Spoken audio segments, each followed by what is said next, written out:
हमारे channel gulf Urdu न्यूज़ को सब्सक्राइब करें और बेल आइकन पर क्लिक करें।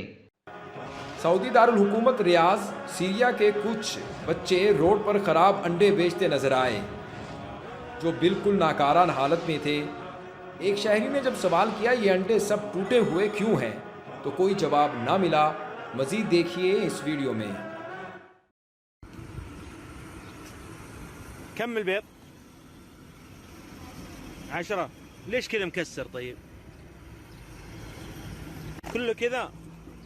افتح حلو كذا متكسر. كم البيض؟ 10. ليش كذا مكسر؟ طيب كله كذا. افتح